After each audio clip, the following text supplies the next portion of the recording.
Have you had your Earth Blend coffee today?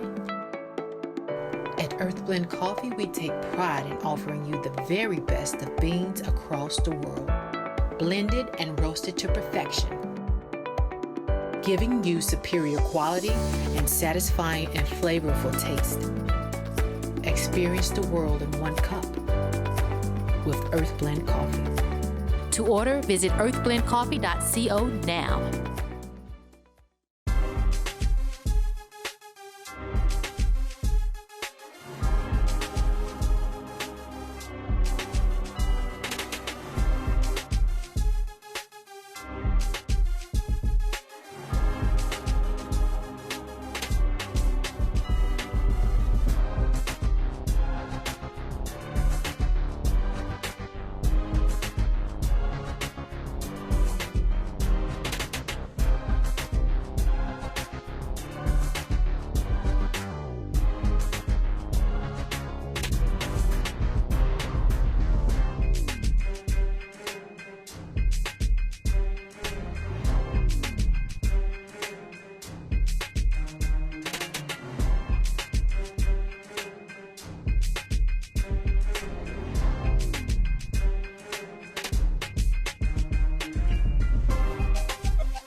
Well, great evening, everybody. We are so thankful that you've joined us once again here on a Monday night for the doors of the church are open.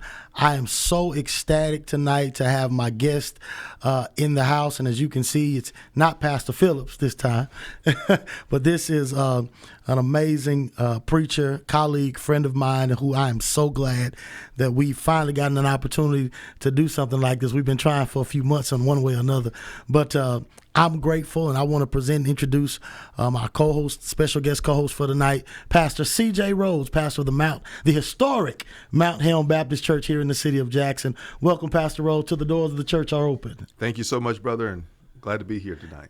Awesome, awesome. As always, we're excited that all of you are here and you're joining us. So, of course, we're going to ask you to do a couple of things before we move any further. The first thing we're going to ask you to do is push that like, love button, and then share. Invite other people to come and join this conversation. You understand, here at the doors of the church are open. There are no doors that are locked. We talk about it, we discuss it, and we try to make sense of what's next and what God is doing in this season. So like, share, tag, invite someone to come and be a part of what it is that we are doing on today. And of course, we're still preachers, we're still pastors, and we love the Lord, so we can't do anything or start anything without prayer. So, Pastor Rhodes, would you do that for me? Sure. Let's pray. Lord in heaven, we thank you for this night and for the opportunity we have to virtually gather with people all around the world, knowing that the doors of the church are open. We thank you for your grace and your mercy, and we ask that your Spirit would guide our conversation. We lift up before you our host and the team that's helping to make this possible, Lord. We ask in your name that you would bless us, that you would be glorified, that the people will be edified, and the devil terrified. In Jesus' name, amen. Amen. I like the terrified of the devil. I enjoyed that. So listen, excuse me. So our topic tonight is a very interesting one based on where we are today. We've been talking about it, and as we know, we've just passed a year since COVID really came and began to disrupt the lives of everyone, but even more so in our case, disrupt the church as we know it. Church as we know it was turned upside down. It was, I think it caught all of us off guard because, you can always generally find someone who's gone through something that can help you get through something. But in this case, this was something no one had ever gone through. Right. And so we kind of filtered and moved and tried to maneuver our way through something that was extremely difficult. And so now here we are a year later. And tonight, because of course during the pandemic, you and I think, man, we we talked so much during the pandemic, just trying to get an idea, a grasp of, okay, what's next? What you doing next? So we were talking so much. So I thought, what an amazing opportunity tonight to talk about. Here it is a year later. And what do you feel like? What do we feel like? What do those who are watching us feel like church is getting ready? What is church looking like? Or what do we expect church to look like a year after COVID? And then I followed up with what have we learned and what's next? Mm-hmm. And I thought that would be an interesting topic because you and I have talked about that so much, but we talked about it not knowing when it was going to happen. When were we going to be able to do anything? And so we're kind of here. We're kind of here at, okay, it's time to do something. So I just kind of wanted to start out and lead into that. So what does that look like, or in your opinion, Pastor Rose, what does church look like now here a year after COVID? Yeah. Let me begin by saying, first of all, again, thanks for inviting me on. A little more than a year ago, I reluctantly moved our church to virtual, suspending in-person service, second Sunday in March 2020. I said reluctantly because I think I waited till Sunday morning at like 9 a.m. to say, get the word out, we're not having service in person. And went to the church pretty much alone and just went live on Facebook. And that was service, right? And so that was a very new moment. And as you noted, many of us as preachers and pastors were trying to figure out, it's just going to be a few weeks, it's going to be a couple of months. Here we are a year later, and we're still kind of in this holding pattern. Right. And many of our churches had to make a hard pivot, right? Almost overnight. They had to make a hard pivot. We were talking before the show earlier today. The reality is that the majority of churches in this country are solo pastor, maybe one person, two persons on staff. And so for a lot of us who don't have the luxury or the privilege of large teams, we had to not only did the church have to pivot, the pastor had to pivot. Absolutely. Learning AV, learning how to record, how to edit, how to put things on these cameras. Hold on, Pastor. What is AV? So there's something out there still audio visual, right? Audio video. And I remember, for instance, it's interesting to kind of chart the evolution. I began with going live on Sundays from about March to about June. Then I got COVID in July. And then August, we were still doing the kind of going in live. I said, you know what, this ain't working. We were having audio issues because people couldn't hear because, our sound wasn't connected to the iPhone. Right. We were doing some lighting issues. All those kinds of things. And so reached out to, I think, a mutual friend of ours, Pastor Mike Pembleton, and said, how are you doing your stuff? He got me hip to iMovie, an app I've had on my phone since I've had the iPhone. Absolutely. And so from September on, we've been pre-recording the message, pre-recording the music, and I'm the one doing it. I take my phone, I record myself, I record the music, I put it all together, You wouldn't have told me 2 years ago that I'd have to be the sound engineer. I'd have to be the city, the cameraman, the videographer. Yes, sir. I'd have to, do post-production, right? And doing all that while still praying and preparing messages. Absolutely. And, responding to various needs. And there have been so many pastors and churches that frankly were not equipped prior to the Absolutely. pandemic to do that. And I want to talk a little bit about that as we go forward, just to, because I wanted to capture that. And we're going to go through Pastor Rowe's full journey, and we'll talk a little bit about my journey in that. But here's so many pastors, so many of us were not prepared. We were, before COVID hit, a lot of us were, putting the little cameras up, going live, or, sister so-and-so on the third row would go live. Right. But it was never a necessity. It was if we did, fine. If we didn't, fine. We weren't worried about numbers. We weren't doing all that. As a matter of fact, even to piggyback off of you, for me, we got the word, okay, COVID is hit. They're saying no more than 50. Okay, cool. No more than 50. Let's only 50 folks. We're going to, okay, within 3 days, it was no more than 10. You remember how it started? The number. So you're like, wait a minute. And then it was like, okay, everybody stay home. And now here it is where, or no more than 10, make sure your singers or whoever. And so here it is now, all of us that have known a way to do church, now we're tasked with trying to figure out how to maintain and how to continue doing something that we've naturally done, but doing it a different way. Yeah.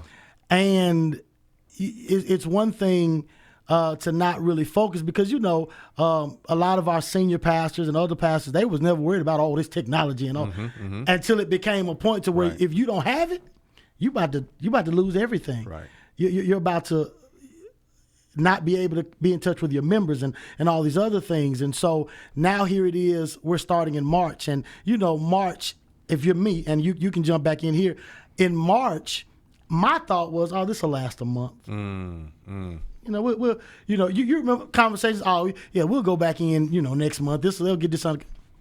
And it went crazy. Yeah, yeah. It literally went nuts. So in your mind, honestly, when it first started, how long did you think that this would be something we would be dealing with?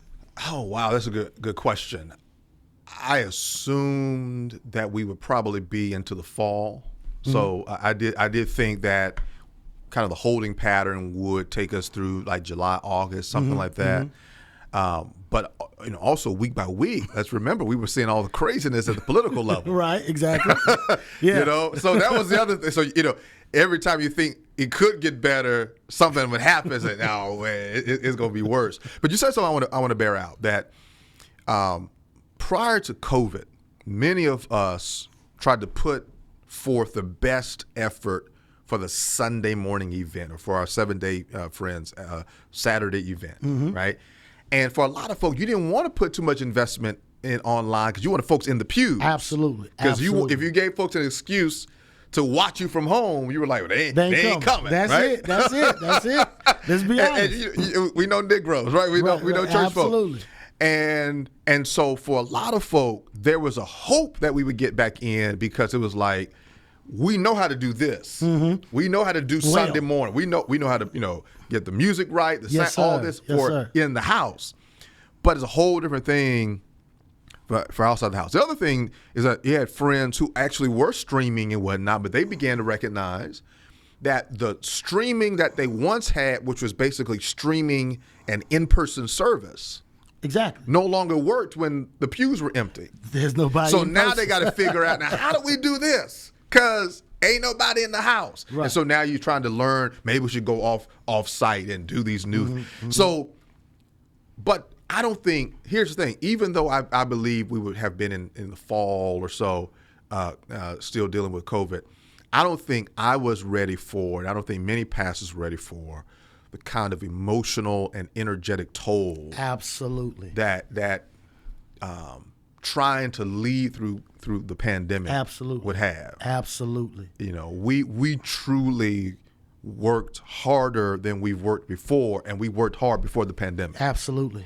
Absolutely. So, yeah, I mean, and so for a lot of folks, we were praying to be over because we were like, man, we're ready to get back to normal because this is too much. It was definitely too much, and there was a concern. I can remember, again, another something you and I. So now we go through, we're getting through March, we're getting through April, and you and I both together did a Washington Post piece. Yeah, that's right. They interviewed us, and it was one of us. It was, we talked about the Washington Post piece because anybody who read it would have thought that some of us were on our way. We was shutting down the church. We was about to go jump off a bridge. I mean, they made it so that we just felt like all hope was gone and all hope was lost. But in reality, for some, it was. Yeah. Simply because dealing with this, in some cases, and let's just be honest, there was not only a lot of pressure to fulfill the obligations of the church, but there was a lot of pressure put on the church from outside people thinking we should be doing more. Yeah, that's so good.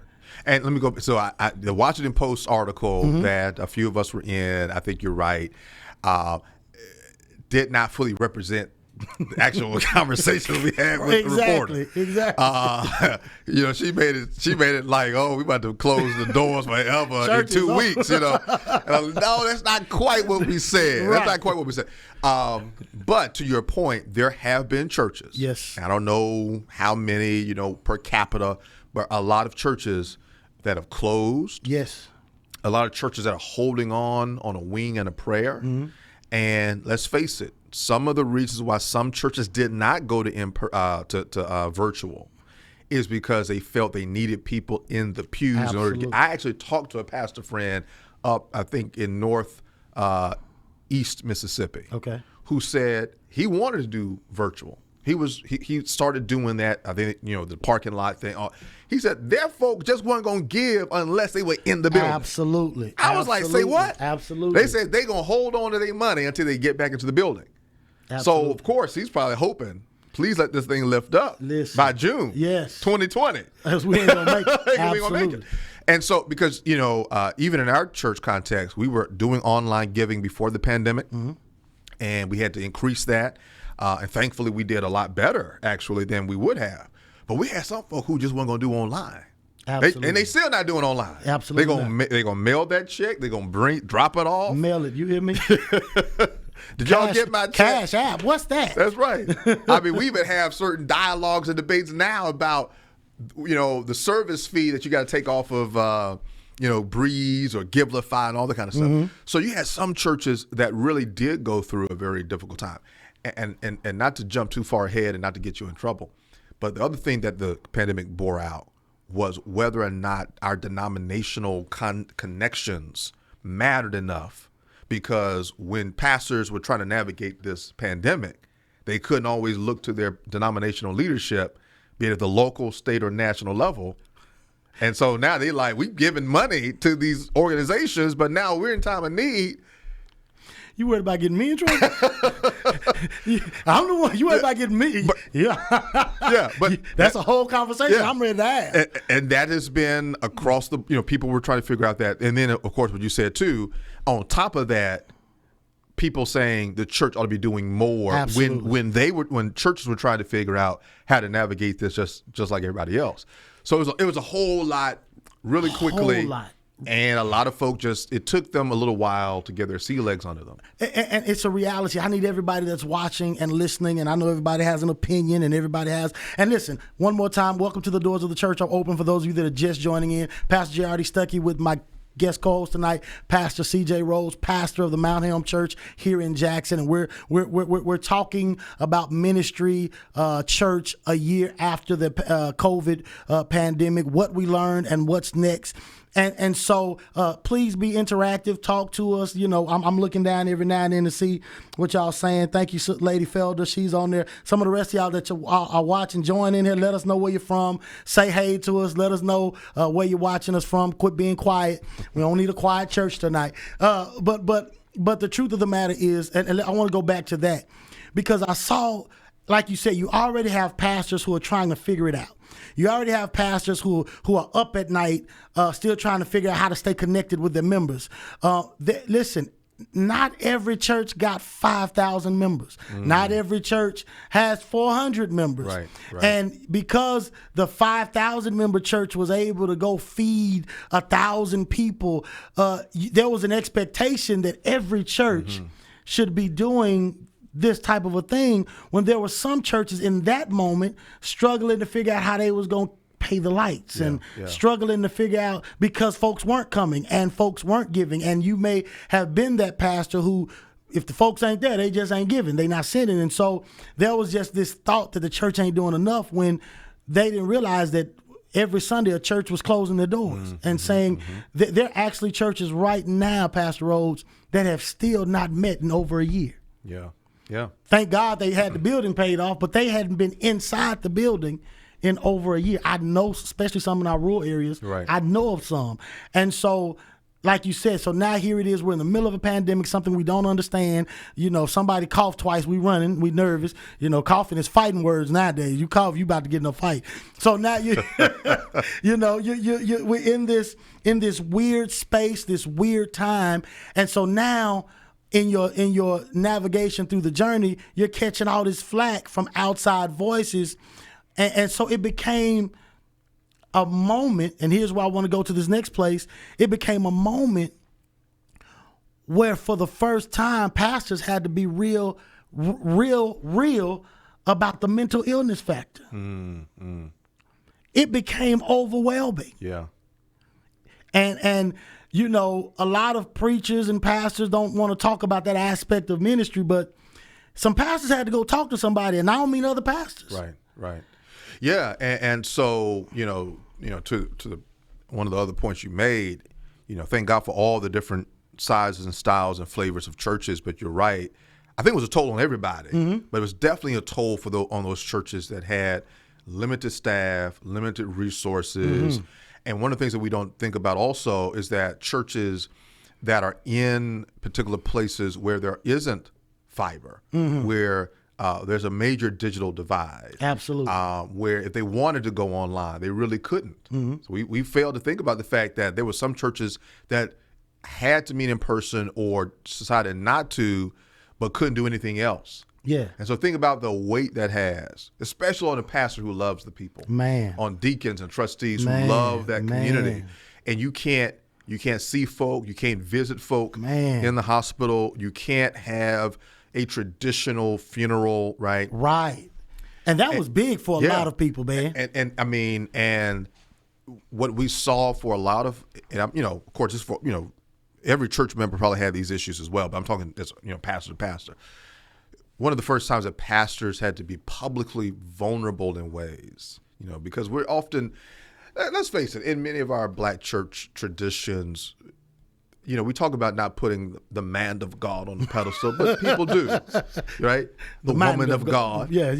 And we kind of have this sense that we cannot expose our weaknesses to the people for fear that they will not receive us as leaders. Absolutely. Right. And so there's a lot of preachers, they put on this mask, Can't put show on weakness. this S on the chest. That's right. And then this pandemic has demonstrated with the higher rates of suicide among pastors, man. The mental health issues, the emotional health issues, how those relate to spiritual and physical health, how all that ties to immunity, your immune system, right? Absolutely. So we saw that. We started to see more and more folks say, you can believe in Jesus and have a therapist. Yes. In a way that we hadn't seen before, which brings me to this point, that the good side of the pandemic is that it forced us to speed up doing stuff we were taking too long to do. Absolutely. Whether it was Absolutely. technology, whether it was therapy, right? Whether it was finding ways to be more mission driven in the community.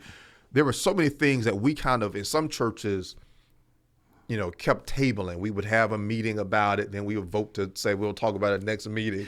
Meet about the next meeting. Right. And now it's like, no, you got to do something about technology. Absolutely. Now you got to do something about mental health. Absolutely. Now you got to figure out how do you respond to crisis. Right here in Jackson, during the water crisis, we were trying to figure out how do we serve.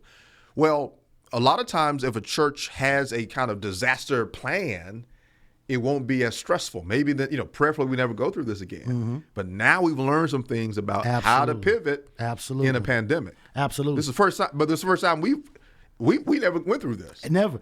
But the sad thing is, honestly, the ones before us never went through this. So there was not like, well, you know, and you and I being, you know, of the age that we are of preachers, you know, our generation, our group, you know, there was this, you know, you could always go to the older preacher and they sit down, young fella. It wasn't no sit down, young fellas in this right here. Yeah. There was nothing. It was, and let me tell you, like you said, on the good side of the pandemic, and I'm gonna say again, hey y'all, if y'all out there, let us know you're out there. Let us know where you're calling from. Watching from, and we just want to celebrate with you. But going back to what we were saying, can I tell you what I did? Like you said, if you look at, I guess what we learned part of the pandemic, we were all on equal footing for the first time. Whether you normally had, and when I say that, at the end of the day, whether you had 6 cameras or whether you had your iPhone, the pastor had to stand there by himself and preach to a camera. Yeah. At that moment, it didn't matter whether you was T.D. Jakes or J.R.D. Stuckey. We were all having to experience that moment where the word of God had to be real to you because you wasn't getting no amen. Well, here's the interesting thing about that. Honestly, I think that was a harder thing for pastors of larger churches. Because think about it. Think about Jakes. Jakes is looking at a sanctuary that sees, 20,000 people? Absolutely. And it's like 10 people in there. Now, 10 people in a 50-seat church is small, but hey, we good. You're good. Exactly. But 10 people in 20,000, you know, it's no one in the balcony, right? Nothing. Nobody.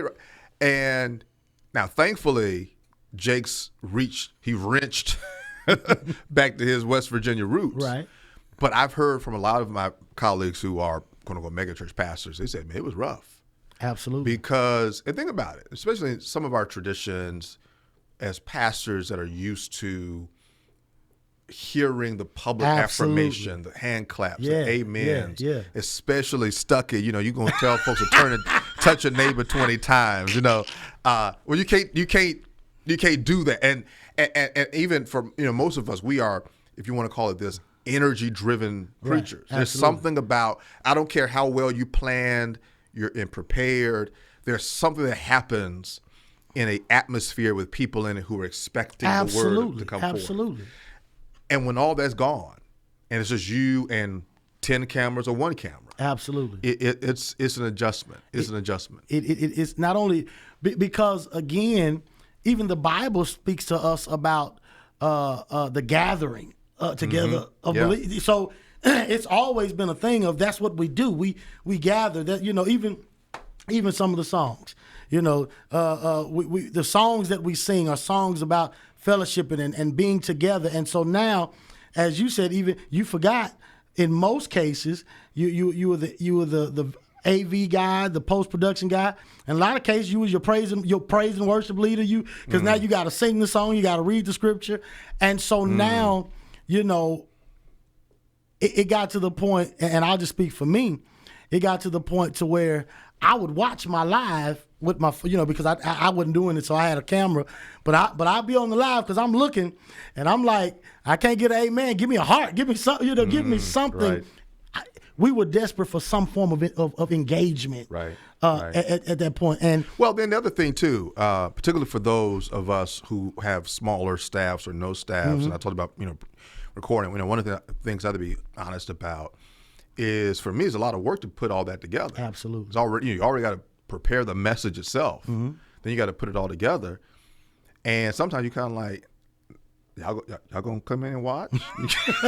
There's a lot of work that went into putting this together. And then you ain't getting nobody on the line. And you got people, but it's like, you clearly see, like, you know, I know X person who asked me the other day what time service started. Ain't showed up, ain't shared it, right? Ain't sent a heart up, ain't said amen, right? And you know, it's a different feeling.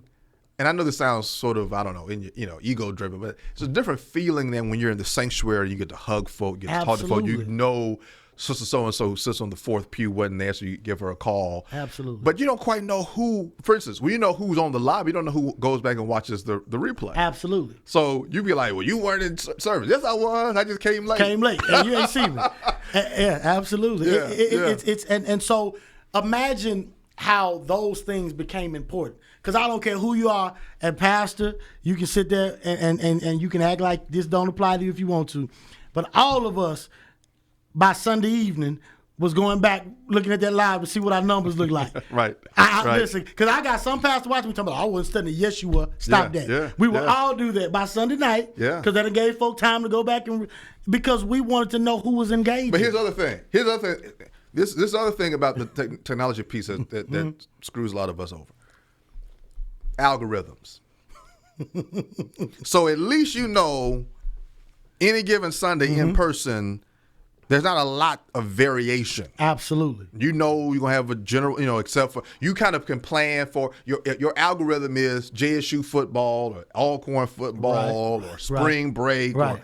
But with Facebook, right, they would change their algorithm almost every couple of weeks. So you notice algorithm and other things when this pandemic first hit, a lot of us were getting a whole lot more hits, shares. Yes. Then it went down. So, okay, let's understand it, but the newness is worn off.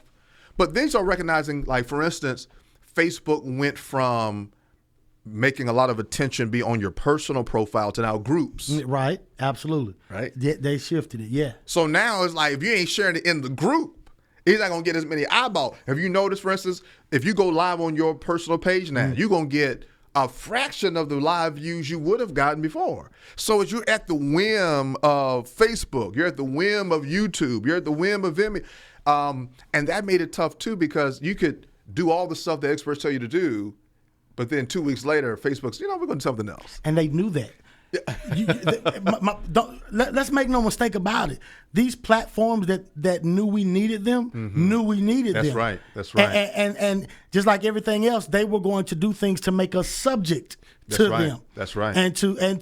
So you had everybody that was using this pandemic as a way. It just was. And like you said, Facebook had never changed as much stuff as they did over 2020. That's right. They didn't. It was just this and this. And even, like you said, even the other platforms, Instagram, when they was like, okay, they're going to be doing stuff over Instagram. So everything began to shift. Everything began to change. And it affected the church. But let me tell you what I also noticed is that it showed us that, I think I even preached a message that we got so comfortable in the house that God put us out the house. He put us out. Yeah. I preached that. He literally said, okay, because I told somebody the other day, matter of fact, I think I may have said it on this show. We got so used and so comfortable to being a social club that we forgot we were a hospital. Yeah. And watch this. And even churches that will say they weren't social clubs. Oh, yeah. Function in many interesting ways. Because so much of Christianity, churchianity is consumer based. We build the ministry around the felt needs of the people who are there.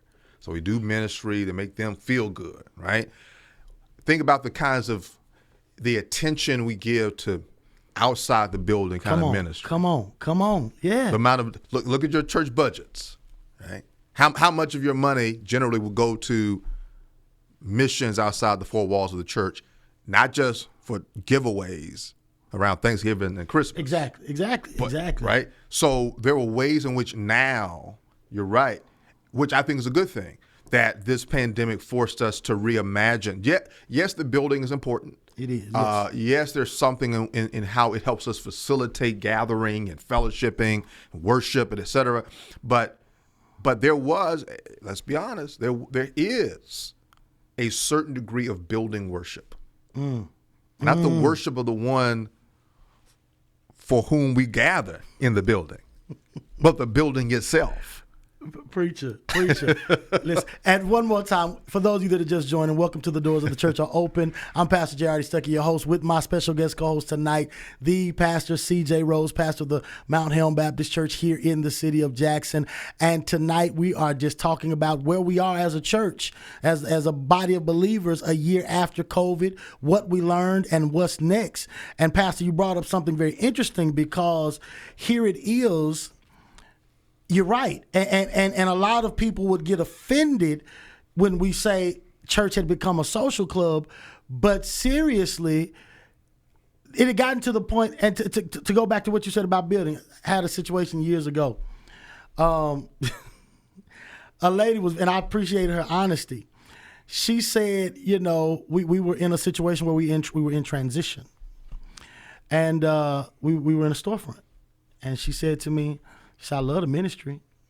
She says, but I can't join. I said, she was coming. She said, I can't join. I said, why? She said, because I got to know if I die or my children die, where they going to have our service. And she was serious. Right. She needed to know that if something happened to her, she was going to be able to have her funeral in a church that she was serious about it. Right. Like, that was a real and in some way, thing. And we appreciate, I mean, there's a quality to that, right? Mm-hmm. The building that you get married in, you get buried in. But I think there's a way in which, and I often joke about this, we'll fight more over the shade of red we want to put in the sanctuary than we will what's the best way to reach the lost. Absolutely. and the helpless in our community, right? So can I ask you a question? Sure. Do you think pre-pandemic that became less of our focus because we were worried about our programs, our revivals, our this, our that we had forgotten again that if there were no sick people in the hospital is not serving a purpose? Yeah. And if every time you walk in your church, everybody that's in there is presumed saved, and you ain't never got anybody in there that's trying to be saved. What did we lose the focus on understanding that this is not supposed to be a members only social club? It's supposed to be a place for those people that are not yet there, that have not yet achieved, that have not yet attained. And so was COVID a reminder that I'm gonna show y'all what you need to be doing anyway? Yeah. And to be sure, not every church forgot, right? There are a number of churches doing Absolutely. Pre-pandemic, their whole ministries are built around deliverance and liberation. Absolutely. But yeah, I mean, a lot of our churches, and here's the sad reality. There are probably some people who still haven't gotten the message. Hello, lights. Bright lights. Yeah. They're just waiting to get back to normalcy, whatever that is for them. And here's the interesting thing, Stuckey. For a lot of those same churches, this has probably been the first time in a long time that the pastors have been able to really lead. That's deep. Yeah.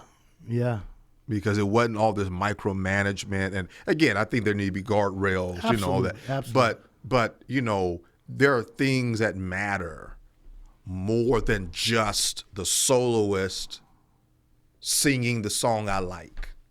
Absolutely. And and it burdens me that a lot of us in church have sort of mastered that kind of get up, go to the building, you do the church thing. Not too much of it though, because I got other things I got to do. Right. We ain't been in all day. I got to go eat. I got to watch the game. That we fail to, or even so much attention on the gathering versus all the other things that we could be doing and should be doing.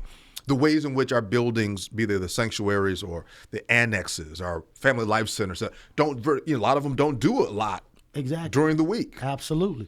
Right? And so I think prayerfully the pandemic has helped a lot of our churches begin to think, what could we do? What have we done during the pandemic that needs to continue, right?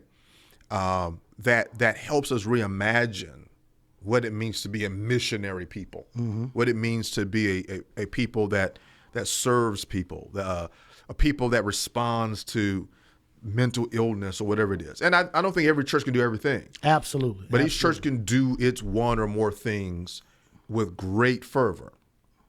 And hopefully the pandemic has shown us that a lot of the stuff, the programs, the revivals, all the rhythms of the church calendar, that at the end of I don't want to say this. If you had all these special days, but nobody special was showing up, but the folk on the program, maybe you ought to just stop doing that day. I get, there's a connection to it. But some of the things that we've done in church, should be buried so that we can do more productive ministry. You just started something, Pastor. Oh. No, not with me, with people watching, because I think another thing, because now we're kind of getting to that what did we learn part and what's next. I think one of the things we learned, that a lot of stuff we were doing had absolutely nothing to do with our relationship with God, but our traditional or our traditional way of traditional religion, traditional way of worship, had nothing to do with God. Well, I mean, let's take the services. Absolutely. We need to talk more, but think about how much more impactful our services have been when we shaved off some stuff that was unnecessary. Unnecessary. I mean, it's just, you look at programs, there's like 20 items on the program because everybody wants to be seen. Everybody wants to say a little something. Everybody wants to saunter down the aisle, right? But you strip all that down, and it's just it's like bare bones, but it's rich. Absolutely. And you start to recognize, wait a minute, we didn't really need all. We were in. I don't mind being in church for 3 hours if it's meaningful. I do. Well, I'm saying if it's a move of God, right? Right. But yeah, I got to get something. Yeah, but it's got to be like, We ought to check for church programs the way we check for funeral programs. Come on, they're gonna be a long funeral. Geez, they got everybody and their mom on this program. We ought to do the same. Look, we should not have a funeral length long service any given Sunday. Make it power. That some of the services we've done outside the four walls of the church, like you said, serving people, reaching people where they are. Absolutely. Here's the other thing. We didn't need all those meetings. Absolutely. Some stuff you can do via Zoom. Some stuff you can do via email. Some stuff just pick up, just a lot of the busy stuff. And that's why we're so drained a lot. Why we can't do more important stuff, because we've had 20 meetings during the week. Mm-hmm. About superfluous stuff that really doesn't matter, right? We just meet because it's on the bylaws say we ought to meet. And there's so much, so much that we could do, that we should be doing, that I hope the pandemic has really said, let's trim the fat. Let's get to what really matters about our relationship with God, about our relationship with others, and then figure out what's our unique contribution to the kingdom. And I'm not going to get in trouble. I'm not. See, Pastor Rose, if you follow this show, you realize that sometimes I'm liable to say anything. And you know that from our phone conversations. Right. But they done fooled around and gave me a show. Lord have mercy. So I think the other thing we've also learned, Pastor, is that a lot of the mess that comes from church, church was a lot less messy during the pandemic. Well, in some sense, right? There's a whole lot of church mess that went viral. Well, I'm talking about inside church. I ain't talking about outside. Yeah. More people start shooting at outside. But what I mean by that is let's because and let me bring it back home seriously, because a lot of things we do again are based on opinion and not the word. Yeah. Well, that's why I was saying earlier that in a lot of churches the pastors were able to lead. Absolutely. Because take for instance the technology stuff. Mm-hmm. A lot of our churches would have votes. The churches that vote. Right? Come on, not every church vote, but the congregational polity kind of church, we'll vote down. A lot of churches voted down technology over the last decade. Well, we need them cameras. We don't need cameras. We don't need no TV. We don't need that. This sound system is fine. Use that one mic. Plug it on in. Right. There you go. You preacher horse can't halfway talk because we need a new sound. No, I hear you good, but I can't hear myself. Right. Okay? We need monitors. Right. But now and I'm not saying the pastor just go out and buy, but Absolutely. There was a way in which folks said, okay, because watch this. Some of the same people who said we didn't need that stuff were at home watching on their phones and tablets and television. Terrible. I can't hear the preacher. Hello, somebody. Exactly. Well, that's what we've been telling you, right? Exactly. So a lot of that, and You know, one thing I miss about in-person service is getting to greet the people. Absolutely. One thing I don't miss is folk bringing their problems right before I got to preach. Come on. Now, sister so-and-so, brother, so you got my cell number, you got my email, you know, you could reach me anytime this week. Absolutely. Man. And I think, so it kind of leads me into this last topic of conversation. And listen, y'all, we were going to take calls tonight, but we're not. We'll take calls next week because y'all are probably, this week, this was a kinder, gentler doors of the church are open. Next week we'll probably have something that'll make y'all want to call in anyway. But we appreciate all of the feedback that we're getting. But I really wanted this to be an informational night because you and I talked about this. Guess what's going to happen this upcoming Sunday, Resurrection Sunday? For the first time in maybe over a year, people are going to actually go back to church this Sunday. Yeah. There are a lot of churches, you and I both know them, that this is the first Sunday since 2020, March of 2020, that they're actually going to open and allow people back in. As a matter of fact, your church, you're going to have, for the first time since the second Sunday in March. That's right. You're going to have service this Sunday. And so do you feel that as a pastor, is there nervous excitement? Is there so tell me, because I've been open for a minute. So I'm just, hey, it is what it is. So you tell me what that feels like for you. So that's a good question. There is an excitement in one sense. Mm-hmm. There's also, I guess I'm still in the preparation stage because I'm having, we got to make sure we're streaming to Facebook and the YouTubes and working out those things. And so I've been going by in the sanctuary, looking at different things over the last few weeks, just figuring out how to make sure we do it right. We have a limited, we've already kind of reached capacity now. 75 folks could be in the sanctuary. We got a children's ministry piece. So it is the first time we're going to be doing it. I'm not nervous in the sense that there are other spaces where folks have, I'm working at Alcorn State University, for instance. Our colleges and universities have reopened. Our schools have reopened. And I'm gonna piggyback on some of you said because I'm gonna go ahead though. And I've been in those spaces enough to know if you do X, Y, Z, the probability of safety is higher. Absolutely. And so, I counted off this is the amount of folk we can have in there. It's safely distanced folks. They're still going to wear masks. Most of our folks, particularly our older folks, some of them have registered to come, have been double vaccinated. So, I look at it in terms of this is a pilot case for us. Mm-hmm. We wanted to do this for Resurrection Sunday because this is Resurrection Sunday. Absolutely. But we also wanted to do this as a pilot to see, are y'all going to behave yourselves? Because if you do, we'll start going back every Sunday in short order. And frankly, if it were me, so I've throughout this pandemic, I've been looking at all of our demographics, all the different people who are members of our church, and figuring out, okay, we don't want to put XYZ groups at risk. Mm-hmm. Had it just been about me, though, we would have been gone back much earlier. and partly because I'm tired. Right. I'm serious. Right.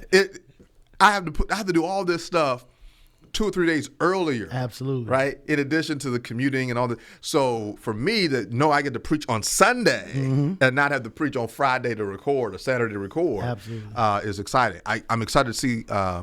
Look at the names of the folks who've RSVP. I'm excited to see them in the place. We've been doing things like drive-through pickup for communion and different, but it's just different to be in the sanctuary. And you're going to have about 70 folks spread out. It's going to be, and I pray that when y'all show up, y'all ready to have church. This ain't going to be a program. I want you to have some church. Listen, so, yeah. I totally understand it. Like I said, and you know this, you and I talked about it before I opened back up. The Lord blessed us, to have the space. And we were just kind of in a position where we could open a little earlier than everyone else. But I also shared with you my frustration. I had frustration with restaurants opening back up. I had frustration with, and I'm not just talking about opening up, I'm talking about figuring restaurants, other businesses figuring out how to open safely. And it seemed like we in this community could not figure it out for whatever reason. Now, you understand what I'm saying? Yeah. We just couldn't figure. And listen. Well, and let me say, if you don't mind me interjecting. Go ahead. And I appreciate. I had friends throughout the whole pandemic who did some folks never shut down, right. which I was like, you probably need to shut down a little bit. Others who did, but I've often said you've got to know the flock that you have been blessed to oversee. You need to know the context. Absolutely. When we talked, for instance, I said, for instance, you have these folding chairs. Right. You can rearrange that space any way you want to, right? I think I would say during the pandemic, I didn't see enough grace extended to pastors and churches on either side of the spectrum. If you over here, you hating on folk over here. But to your point, that's why I referenced, our school. So for me, I never looked to a Walmart or a Target as an example. Absolutely, right. Because you kind of move in and move out. But I looked at the schools and I looked at restaurants where you're going to sit at that table at least 20 minutes, right? And to your point, if you could find the best practices to do that, to safely reenter into schools, then you can find the best practices if your accommodations allow it. Right? Because there's some churches that got bad ventilation. Let's be honest with it. Right? Yeah. But there's some churches that have the space to do it. And here's the other thing. Church is a voluntary organization. We ain't making you come. Right. So if you have concerns about health and safety, please say no. And if you show up, we're going to regulate you like you got regulated. Don't come in here talking about it's a church. No, put on that mask. Sit far away like you're supposed to, and we ain't gonna have no trouble. Absolutely. But yeah, I would say for me personally, here's the thing: if other spaces are opening up safely, then the church should not be judged for doing the same. And that's my point. Let me be clear. Yeah, brother pastor, you lead your people, and Pastor Stuckey is not telling you should open. What I am saying, it bothered me that outside voices were saying things like, "You opening up? How y'all gonna open up?" while sitting in Chili's.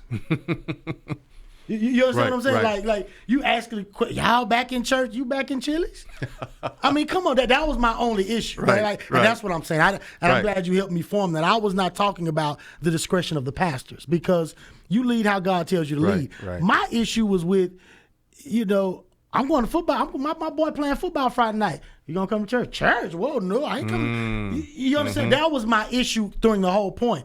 I just didn't understand why the church had the cooties and everywhere else was good. Right. That was my only issue. And that's a great point. I think that's a great point. And, again, and when you see these other spaces where there should be safe reopenings and folk do it, like, I ain't going to call names, but I saw some sporting events and folk all up on each other. Absolutely. And I'm like, but if you try to do something even outside, folk like, oh, we good, we're going to watch it out.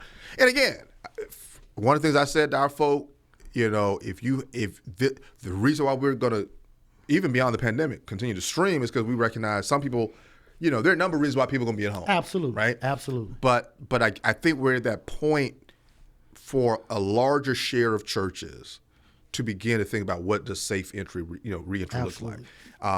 And again, I want to stress the safe reentry.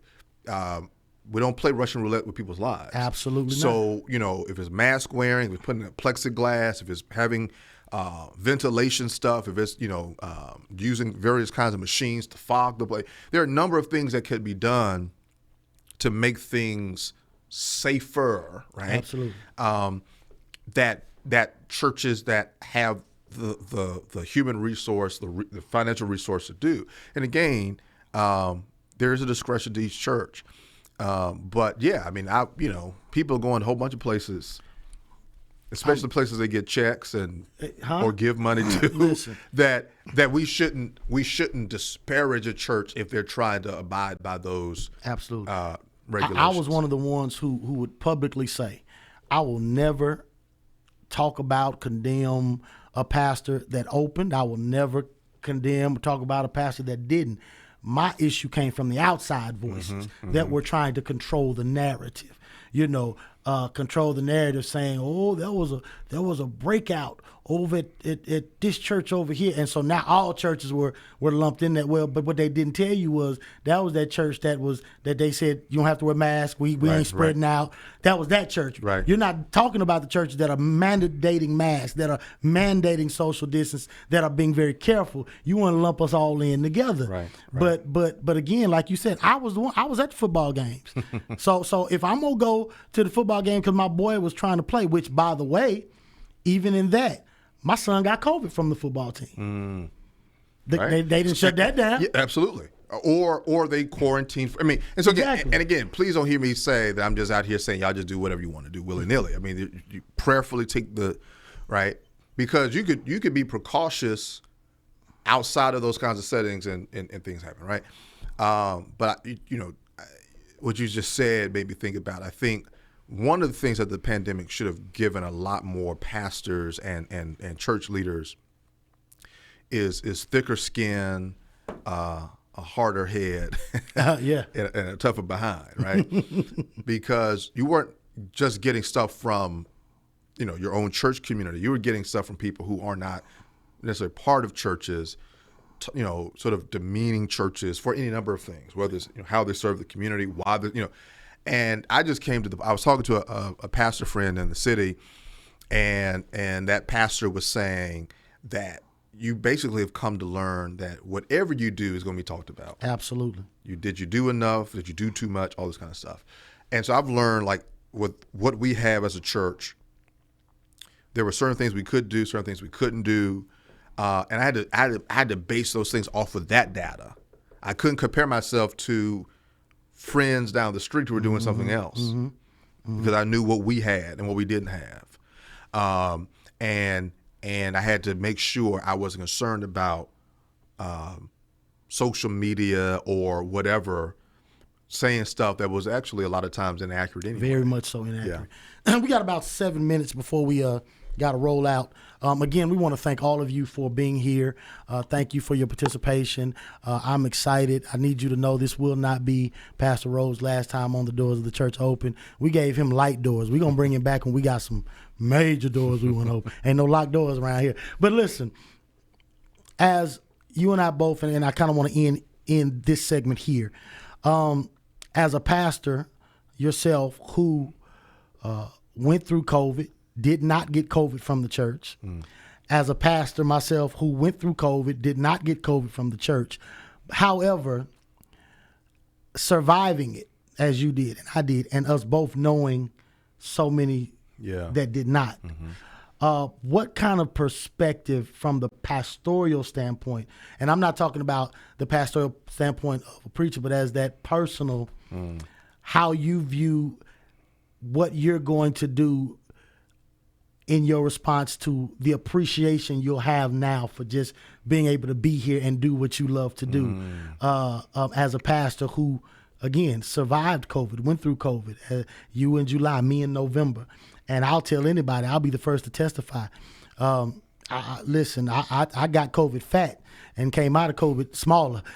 So my point was, it was rough for me. It was. I've never been as sick as I have been until I had COVID. And so I know now my perspective when it comes to every opportunity I have to worship or do what I'm called to do. So I just kind of want you to speak a little bit to your personal perspective now as it pertains to ministry and how you look at it. Yeah.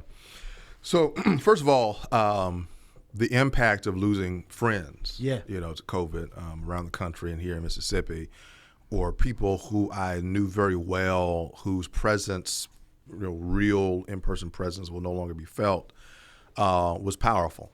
And, and then, going through it myself, and both experiencing those, moments where you're thinking about your own mortality and your own family. And I'm a person by nature and maybe even nurture who plans for the worst, even if I can expect the best. So I was like, I could check out. But then to also experience the profound kindness of folks who, one of the best moments during that whole period was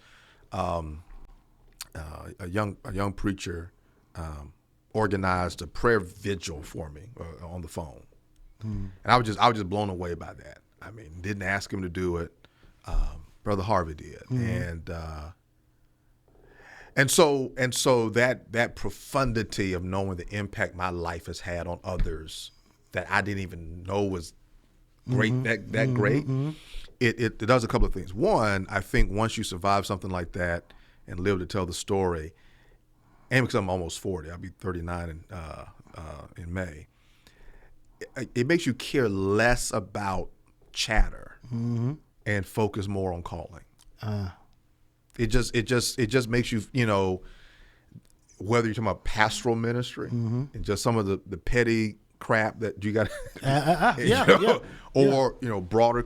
It's sort of like, you know what, y'all can do all that fussing about stupid stuff. They're just.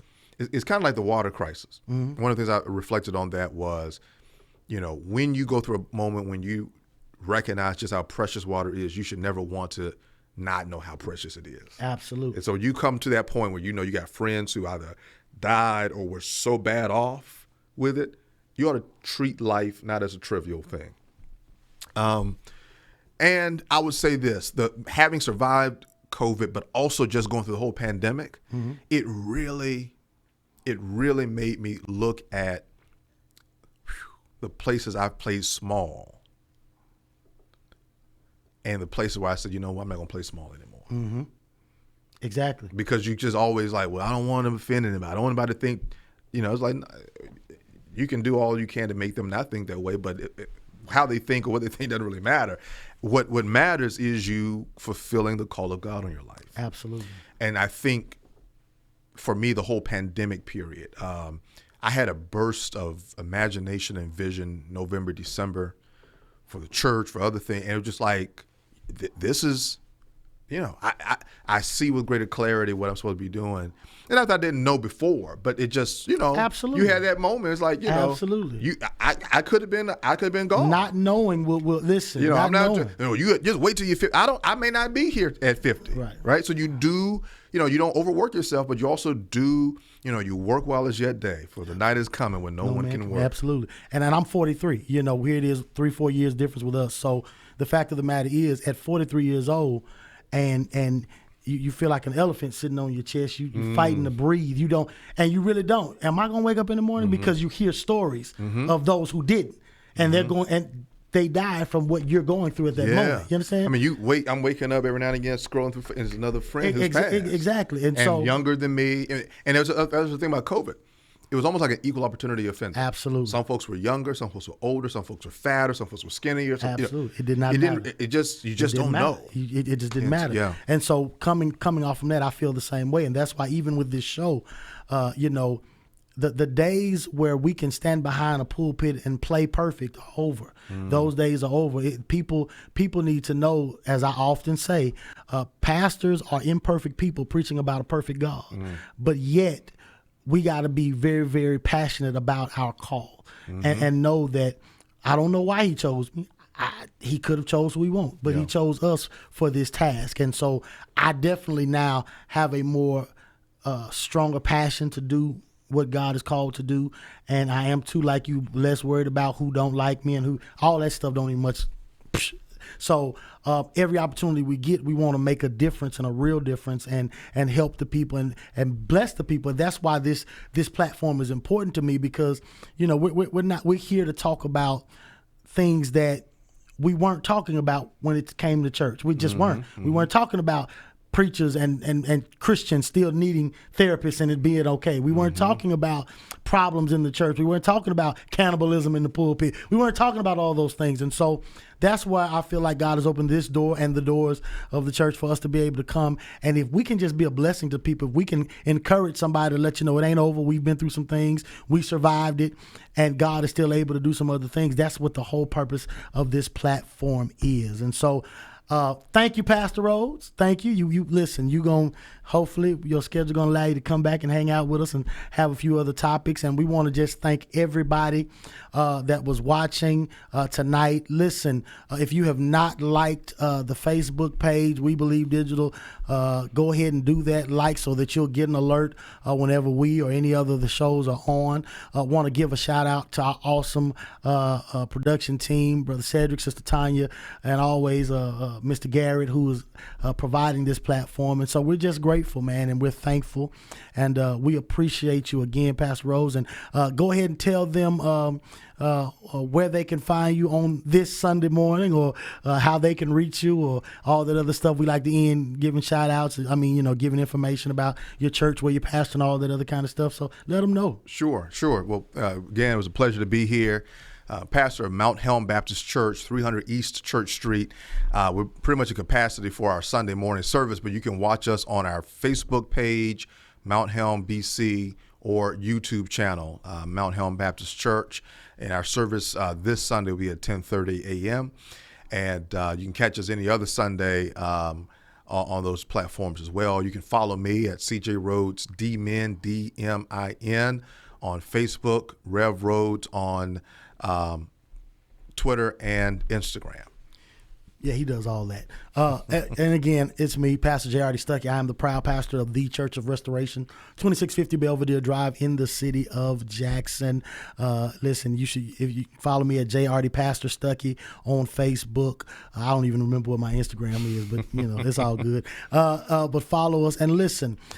We are not at capacity for Sunday, so if you So if you want to come through, we would love to have you at 2650 Belvedere Drive, the Church of Restoration. And you can find us at the Church of Restoration on Facebook. We'll be streaming live as well.